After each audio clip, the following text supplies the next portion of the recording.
Bom dia, boa tarde, boa noite. Eu sou o Leonardo Barreto e junto com meu amigo Nestor Rabelo, hoje nós temos a oportunidade de entrevistar para o Capital Político o deputado Cláudio Cajado. Deputado, a princípio, para começar a conversa, eu queria agradecer a sua disponibilidade de bater esse papo com a gente. Prazer é meu, Leonardo, Nestor, todos que nos assistem aí nesse site do Capital Político. Prazer enorme, né? A minha peça vestibular, vindo aqui pela primeira vez. Então, usem e abusem aí. Tá bom, o deputado Cláudio Cajado está aqui no Congresso desde 1995, né? Então pegou todo esse processo de transformação do Legislativo que a gente tem narrado muito aqui. E para quem analisa, para quem acompanha o Congresso, a gente sempre faz uma categorização de deputados, dos tipos de parlamentares. E um grupo que tem ficado cada vez mais escasso é o grupo dos deputados especialistas, né? Aqueles que são influencers, né? Naqueles temas de políticas públicas. E no caso, né, do senhor, um tema capital, que é a questão fiscal, a questão econômica, tanto é que sempre é chamado, né, para entrar nos grandes debates relacionados a isso. Inclusive, foi um dos arquitetos, né, desse novo arcabouço fiscal. E eu queria começar com isso, deputado. A gente já tem aí um ano, né? A gente vai caminhar para 2 anos de aprovação do arcabouço.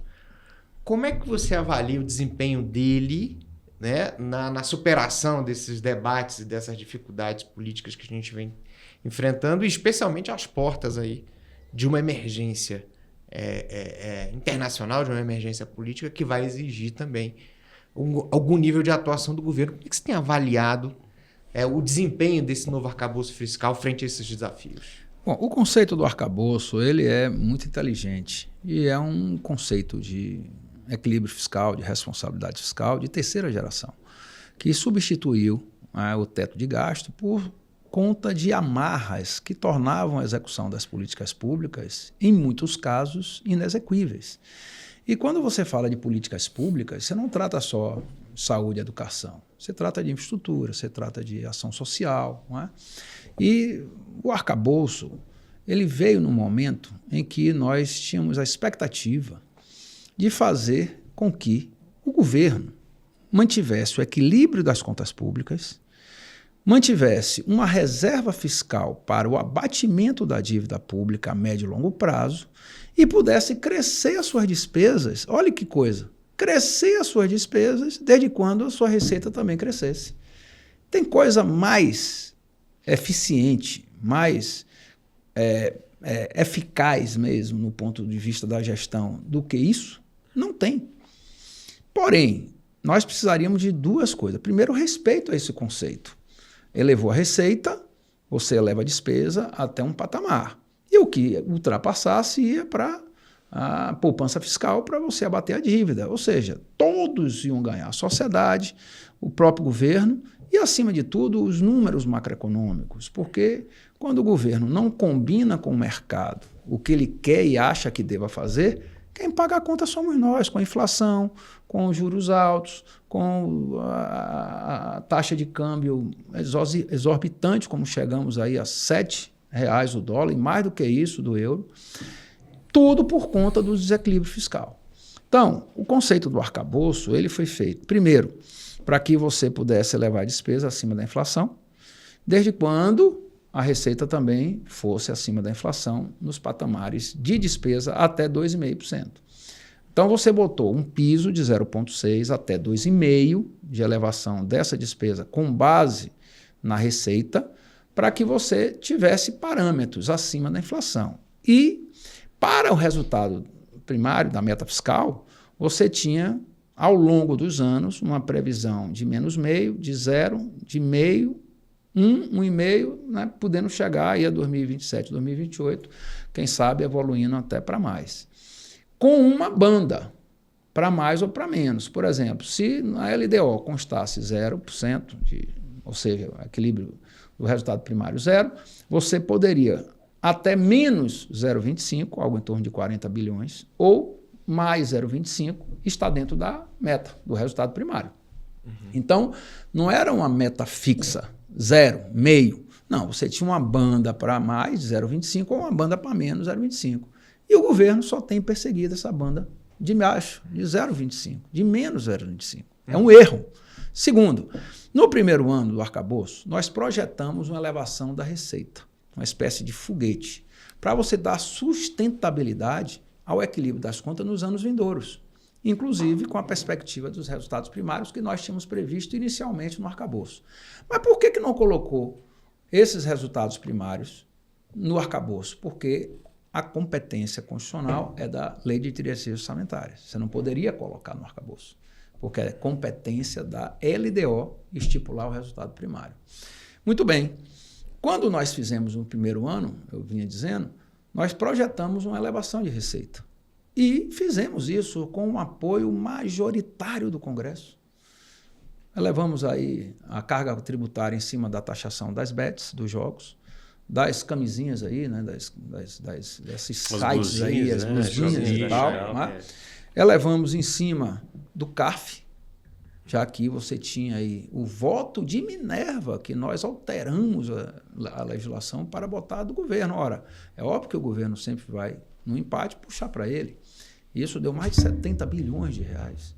E, finalmente, a questão daquela demanda do ICMS, né, em cima do cálculo que foi feito, se incidiria ou não, né, as operações de isenções tributárias e fiscais em cima do ICMS, que estava judicializado e que nós resolvemos também. Então, para vocês terem uma ideia, Leonardo, foram mais de 11% acima da receita corrente líquida que o governo aumentou sua receita. E isso não bastou. Por quê? Quando ele teve essa elevação, o governo achou, opa, dinheirama para a gente gastar mais. E aí veio o equívoco, na minha opinião, do governo. Quanto mais arrecada, mais quer gastar, sem que leve em consideração a poupança fiscal. E isso cria um desequilíbrio em cima do PIB com relação à nossa dívida, que é o que tem acontecido. E mais do que isso, ninguém mais acredita que o governo tem responsabilidade, porque só persegue a banda de baixo do resultado primário e, vez ou outra, fala em alterar o resultado primário. Então, qual é a forma que o governo encontrou para não desrespeitar o resultado primário? Elevar a carga tributária, continuamente. Deputado, o arcabouço, ele é incompatível com a atual regra das despesas obrigatórias? As despesas obrigatórias ceifam de morte o desequilíbrio das contas públicas. E o governo não está atento a isso. Tanto que bloqueou o orçamento em cima da elevação das obrigatórias. E o que é que cessaria isso? As reformas estruturantes, previdência administrativa. E uma ação enérgica em cima de determinadas transferências de renda, né, que são fraudadas. Como, por exemplo, nós tivemos agora o INSS, em que bilhões de reais foram desviados. Será que isso não está acontecendo no BPC? Será que isso não está acontecendo nessas transferências, seguro-defeso e na própria assistência social, com vários programas que tem lá? Então, eu tenho um estudo feito pelos nossos consultores da Câmara, na Comissão de Orçamento, que nesse primeiro ano, se você fizesse uma fiscalização dura, poderíamos economizar 16 bilhões. E no ano seguinte, quase o dobro. Isso é uma receita que não impacta o setor produtivo, porque não eleva a carga tributária. Uhum. Mas o governo acomoda-se nisso, não trabalha para ser eficiente e torna a gestão pública apenas naquela ponta de aumentar a receita com elevação de impostos e sem controlar despesas, pelo contrário, elevando-as mais ainda. Deixa eu só fazer uma terceira pergunta, porque aí eu completo aqui a tríade dessa situação. Qual que é a evolução Porque a gente está falando muito do comportamento do governo que desvirtuou em grande parte os benefícios que o arcabouço poderia ter trazido. Mas qual que é a evolução dessa discussão? Você acha que a gente vai voltar para um debate, por exemplo, sobre a completa desvinculação, aquela PEC DDD, né? Desvinculação, desindexação e... Esqueci o terceiro D agora. Mas você acha que a evolução desse nosso debate institucional orçamentário ele vai nesse sentido? O que o senhor mudaria também num novo arcabouço, numa evolução do arcabouço fiscal hoje? Não mudaria nada. Nada? Pelo contrário, mudaria o governo nessa postura que ele está tendo. O arcabouço é perfeito. O arcabouço é uma legislação de responsabilidade fiscal, de equilíbrio das contas públicas, de diversos países europeus. Ninguém está inventando a roda aqui. Agora, o que precisa é que o conceito seja respeitado. Só eleva a despesa acima da inflação. Nós não estamos falando em corrigir a inflação, não. Só eleva a despesa acima da inflação se a receita se comportar também acima da inflação, proporcional. Então, vamos lá, vou dar um exemplo. A inflação foi de 0,5%. 0,5%, vamos admitir que foi de 0,5% no ano. Ou 4%, vamos admitir, 4% no ano. E a receita, né, foi de 5%. Então, nós temos um ganho de 1%. A despesa vai ser elevada de 0,7%. Por quê? Porque tem que ter 70% para que os 30% restantes, no caso, seja da poupança fiscal para abater a dívida pública. Que sistema pode ser melhor do que esse para o governo demonstrar que tem responsabilidade fiscal, gestão eficiente, compatível com o resto do mundo que age de forma absolutamente correta nesse sentido? O que não pode é você querer aumentar a sua despesa acima da sua receita. Ou para acompanhar a despesa e dar um equilíbrio, você ter que aumentar ano após ano a carga tributária e aumentar impostos. É por isso que nós tivemos um final de primeiro semestre absolutamente conturbado na Câmara e no Senado, porque o governo quis, através do IOF, como acabou conseguindo com a decisão judicial, aumentar a carga tributária. Mais uma vez. Como quer agora aumentar de novo através da MP 1303. Não dá. E o Congresso já disse, não aceitamos mais esse tipo de postura, tentando forçar o governo a manter seu equilíbrio. Aí ele vem no jogo do toma lá da cá. Se houver contingenciamento, vai cortar as emendas. Ora, isso é forma de se atuar? Isso é uma vergonha. E nós temos que ter a responsabilidade de combater esse tipo de postura. Então, eu não mudaria nada no arcabouço fiscal, pelo contrário. O que teríamos, e a sociedade como um todo, o setor produtivo nacional e os políticos que trabalham nessa área do equilíbrio fiscal, da responsabilidade fiscal e da área econômica, exigir que o governo se comporte como ele mesmo previu. Porque o arcabouço foi uma iniciativa do governo, que não tinha e que nós alteramos, particularmente eu nesse sentido, as sanções previstas para o descumprimento. Pois é, que sanções são essas? O que várias. Você faz quando o governo ele não obedece e como é que o Congresso está observando isso? Se o governo não quer fazer, Contingencia. Contingencia. Primeira digamos assim, sanção é contingenciar e bloquear. Bloquear as obrigatórias, se não tiver o recurso, como Previdência, BPC, etc., e contingencia os demais recursos, RP6, RP7, RP8, etc.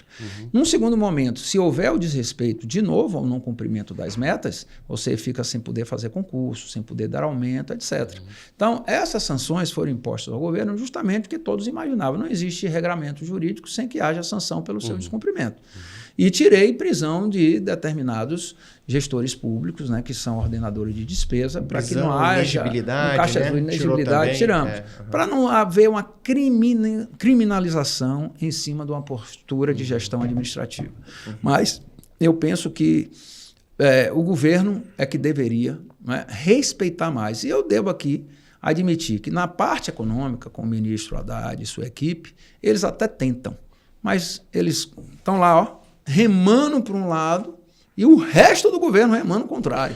Por isso que essa canoa fica agora vai ser uma situação meio complicada, né? Porque aí, chegar no ano que vem, ano eleitoral, a tendência é que esses gastos se acelerem, né? Como é que o governo já está tendo alguma conversa nesse sentido do governo pedindo um arrego, pedindo para mudar a meta, pedindo... Não, nós não vamos aceitar a mudança de meta, né? O relator vai ser o deputado Zaratini, que é muito responsável, um amigo dileto, espero que ele não entre nesse jogo do PT e de alguns que defendem isso no governo, até porque tem que ser votado, né, no plenário do Congresso, e eu mesmo vou levantar a voz se tiver qualquer postura nesse sentido, de mudança de meta fiscal. Segundo, que no ano que vem, qualquer presidente que ganhar vai ter que fazer um ajuste brutal nas contas públicas no ano 2027. Brutal. está se empurrando com a barriga todos esses problemas, né, que nós estamos tratando aqui nesse podcast, que vão incidir basicamente a partir do futuro governo que venha a advir das eleições de 2026. E, assim, são reformas estruturantes que não têm capacidade de deixarem de ser feitas, porque as obrigatórias, e isso também está previsto no arcabouço, se chegar a 92%, você vai ter que começar a cortar. Então, nós estamos criando um monstro em cima da dívida pública e em cima das despesas obrigatórias, que vai consumir nas discricionárias. E o que é isso, despesa obrigatória, despesa discricionária? Obrigatória é previdência, é salário. Discricionária é tudo que sobra para você investir, para você pagar o custeio lá da saúde, as emendas, né? O que o governo faz do PAC, tudo isso é despesa discricionária. Então, a partir do momento que a despesa obrigatória, né, as constitucionais, são no nível que você absorve todo o orçamento, o governo só vai pagar a conta. Não vai fazer nada de investimento e não vai fazer nada de política pública consequente na ponta para os municípios. Toda vez que o governo se vê numa situação como essa, ele vira, vem o Haddad e fala lá para os jornalistas, mas o Congresso também fica atendendo lobby, fica aumentando despesa, a última vez foram subsídios, né, essa questão toda. Como parlamentar, como é que o senhor enxerga essas críticas e qual que é o tamanho das emendas? É verdade. O Congresso também precisa se acomodar um pouco nessa ânsia. Mas, veja, se o líder dá um mau exemplo, ninguém vai querer seguir os bons exemplos. Então, penso que o Poder Executivo, como formador das políticas públicas, ele teria que dar o exemplo. Quando você vê um excesso de gasto, um descontrole total, é óbvio que todo mundo vai querer também entrar na dança. Eu acho um erro, muitas vezes, o Congresso ter determinadas posturas de realmente fazer previsão de despesas sem que haja receita. Isso está sendo regulado agora. Não vai se poder criar nenhuma despesa sem que não haja o recurso previsto da receita correspondente. Isso é um avanço. Mas eu penso que não só o Congresso, não só o Congresso, não só o Executivo, mas o Judiciário também precisa fazer o seu dever de casa. Então, é o momento dos três poderes integrados darem a sua colaboração e participação de ajuste das contas públicas. Todos os três poderes. Não adianta você querer que o Executivo faça sem um Congresso e o Congresso e o Executivo façam sem um Judiciário. Os super salários têm que ser, de fato, regulamentados. A previdência dos militares tem que ser pauta de uma agenda para poder ser discutida, votada também. Então, a colaboração tem que ser dos três poderes. E eu espero que os chefes, os presidentes dos três poderes tenham essa noção exata e façam a sua parte. O senhor achou uma nova reforma da Previdência inevitável? Inevitável. Inevitável. E para quando? Depois das eleições de 2026. O próximo ciclo já vai ter que discutir. Eu espero que possamos discutir em bases reais, porque é número. É número. O que você entra de receita, né, das aposentadorias não cobre o que sai de despesa. O que você acha que teria que colocar nessa? A questão atuarial, você tem que fazer com que, principalmente, o gargalo disso está no setor público, não é? Os estatutários, então você tem que fazer com que haja uma complementariedade desses recursos. Aí tem que pensar e discutir. Aumento de idade mínima, talvez. Por aí, aumento de idade mínima. Nós, no Congresso, fizemos isso. Né? Eu estou no 8º mandato. Quando eu entrei, o deputado se aposentava no 2º mandato com 50 anos. Hoje você tem que ter 35 anos de contribuição e 65 anos de idade. Eu acho que todos nós temos que dar a nossa colaboração, a nossa participação.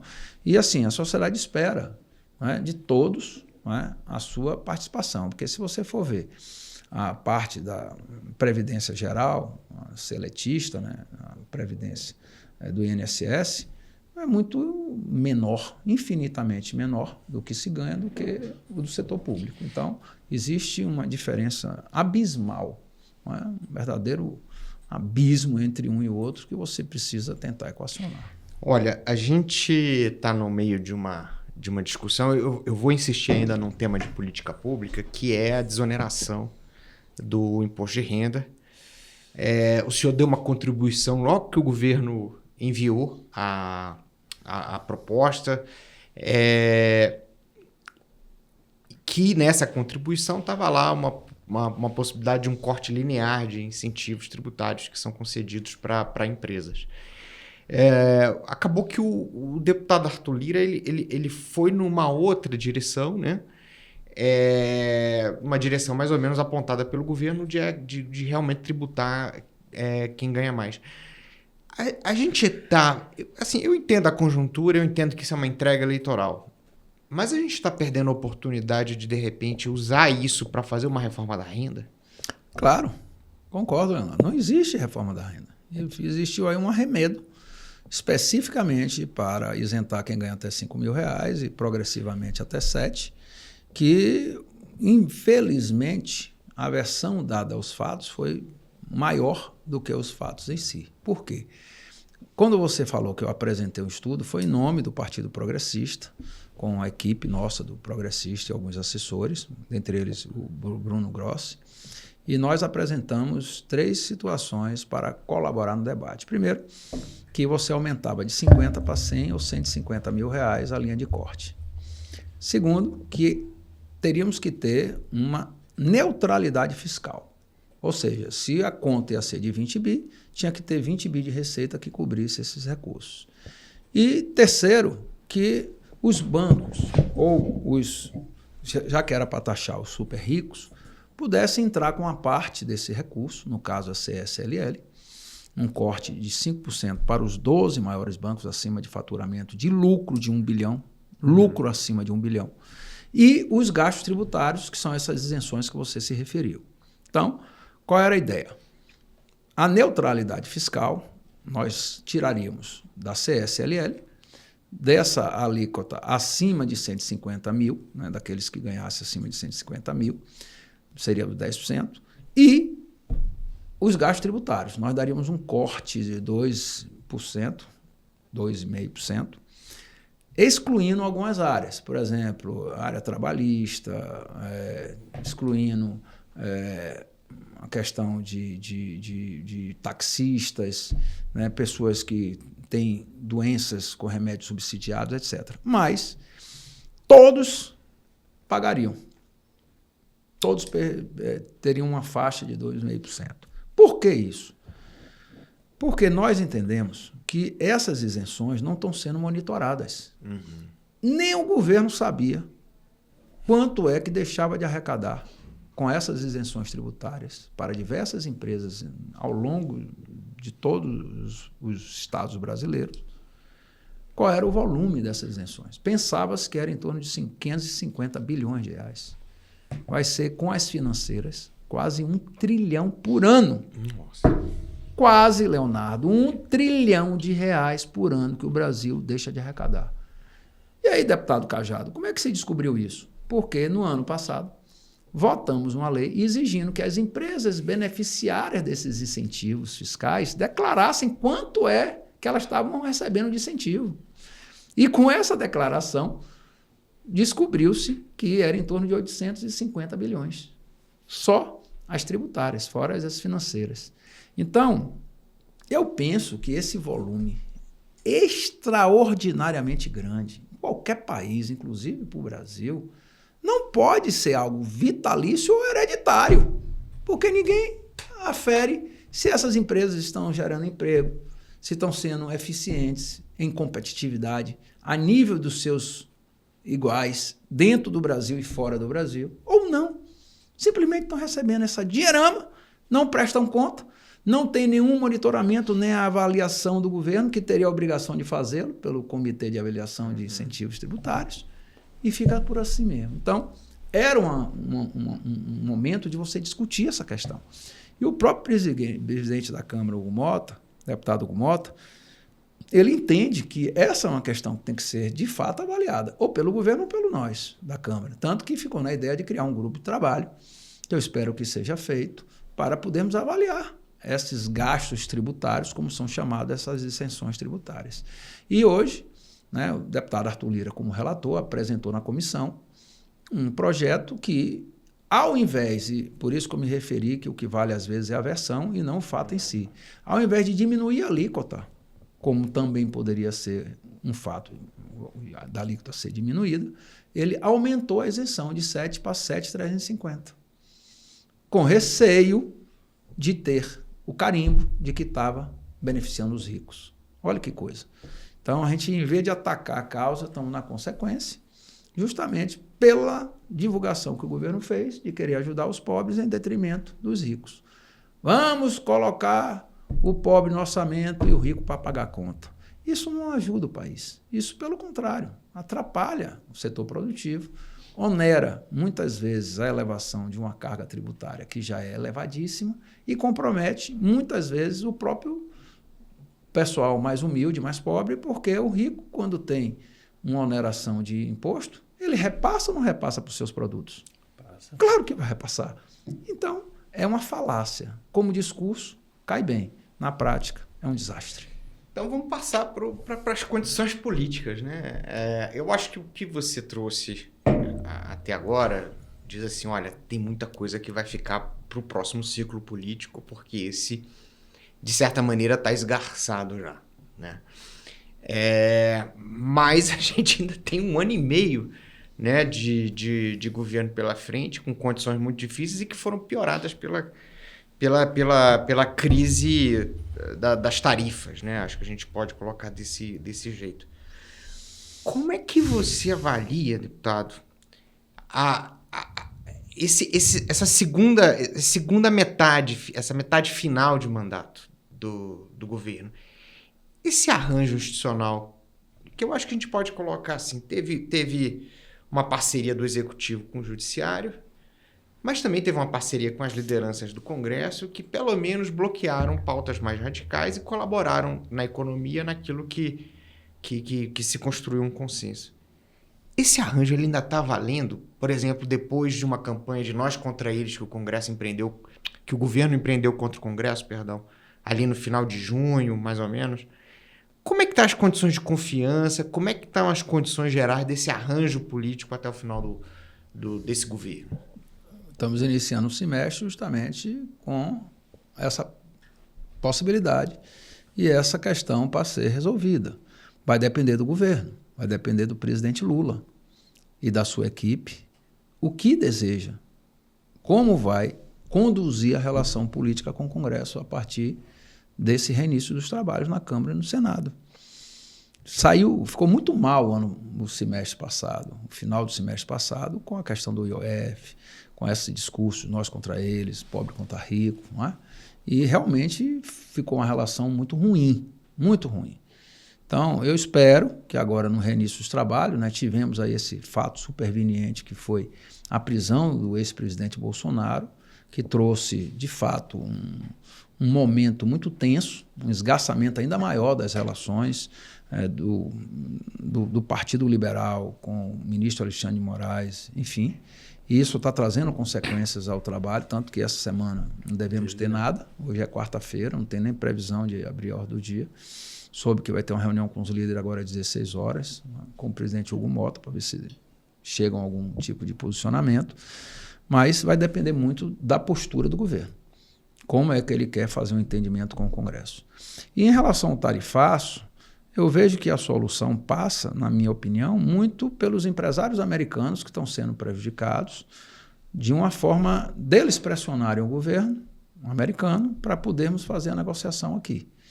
Então, se depender da gente, está muito claro que houve uma postura ideológica, política ideológica do presidente Trump, ao poder taxar em 50%, né, os nossos produtos. Claro que excluiu muitos, mas ficou o café, que é uma base muito forte da exportação brasileira, ficou a carne, né?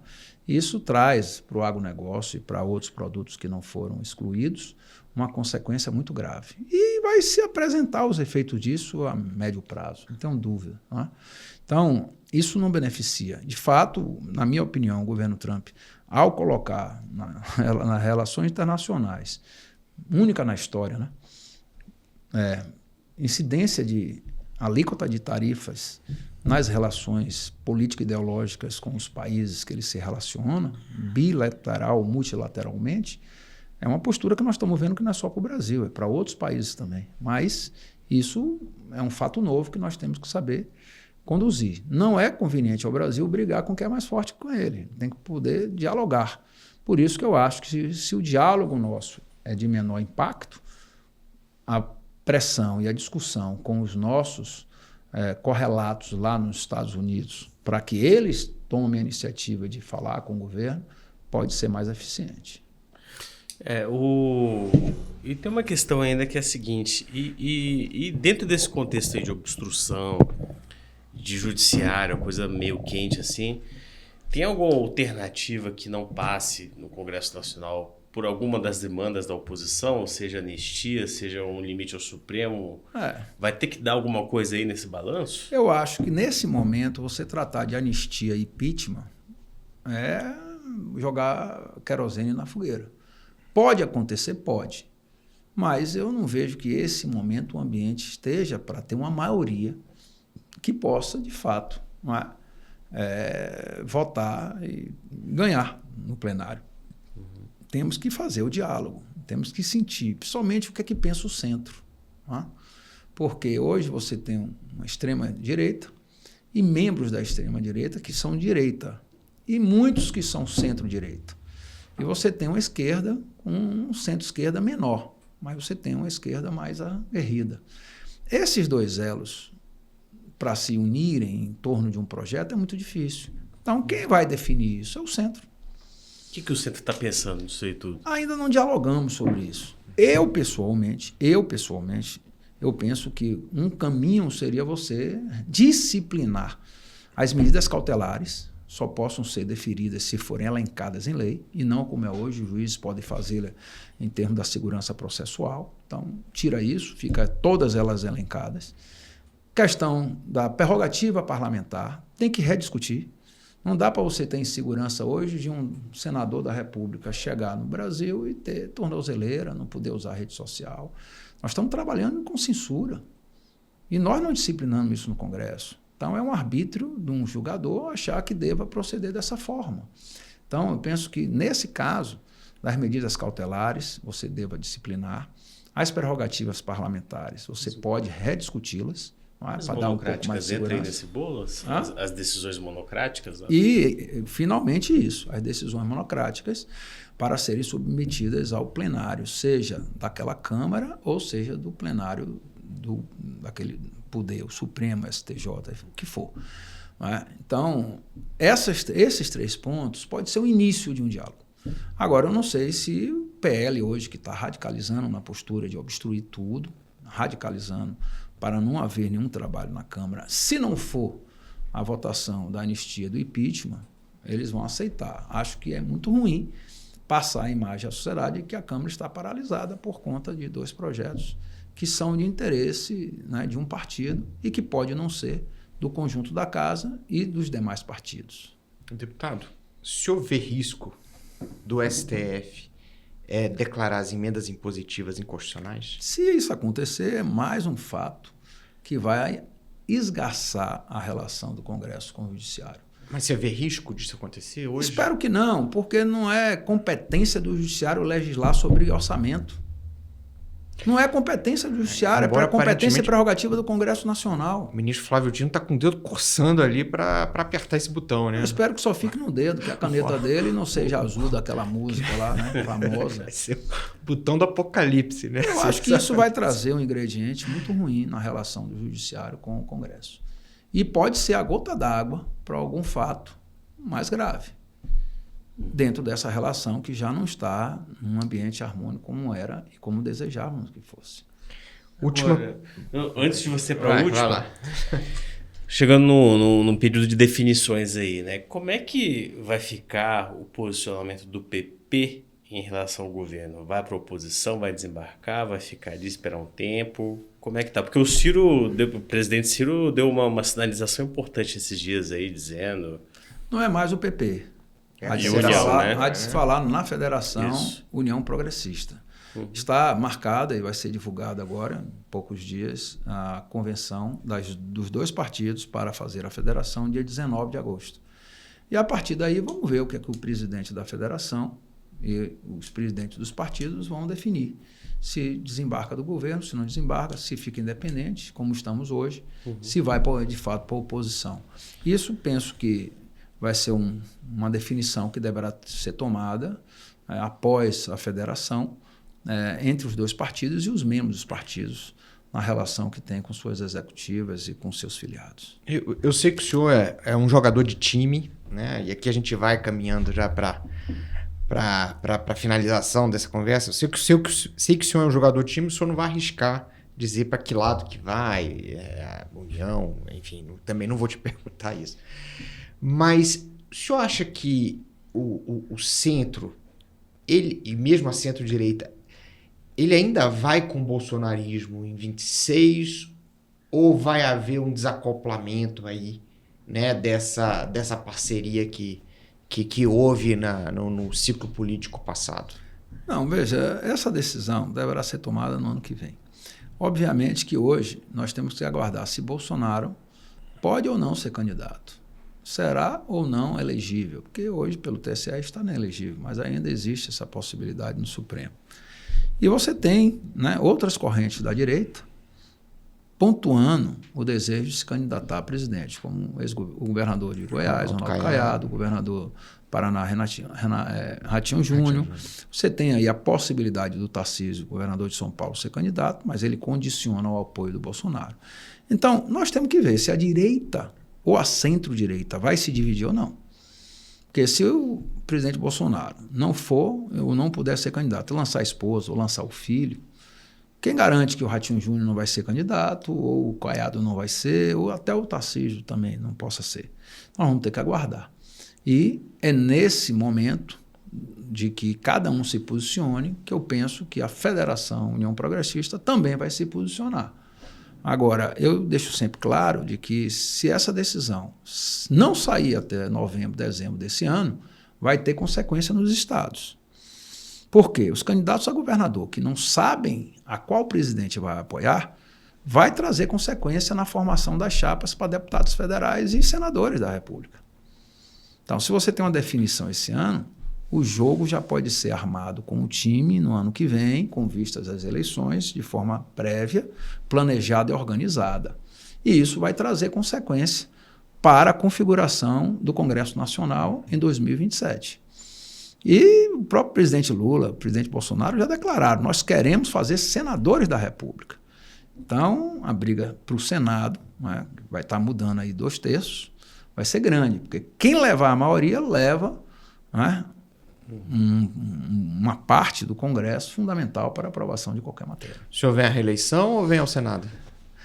Ou a governo? Eu aprendi com o ex-senador Antônio Carlos Magalhães que você deve ser candidato para ganhar. E eu só tenho um voto para deputado federal. Que já é muita coisa, viu? Olha, deputado, muito obrigado. Foi uma conversa excelente, com muita substância. O ouvinte aqui, o cara que está assistindo a gente, vai ter que até pegar um tempo depois para processar, porque tem muita informação. E já fica o convite, sabe? Para o senhor voltar, para a gente conversar mais. Esse aqui é um balcão. Balcão no sentido de ser um terraço de onde a gente observa de maneira privilegiada ali o processo político. Perfeito. E conta esse empoderamento do Congresso da forma mais qualitativa possível, né? Uhum. E aí, nesse sentido, é uma honra tê-lo aqui com a gente. Muito obrigado pela oportunidade. Agradeço a você, Leonardo, agradeço a você, Nestor, a todos que nos acompanharam até esse momento, e vai ser um prazer retornar aqui a essa conversa tão agradável no Capital Político. Tá bom, muito obrigado. Nada.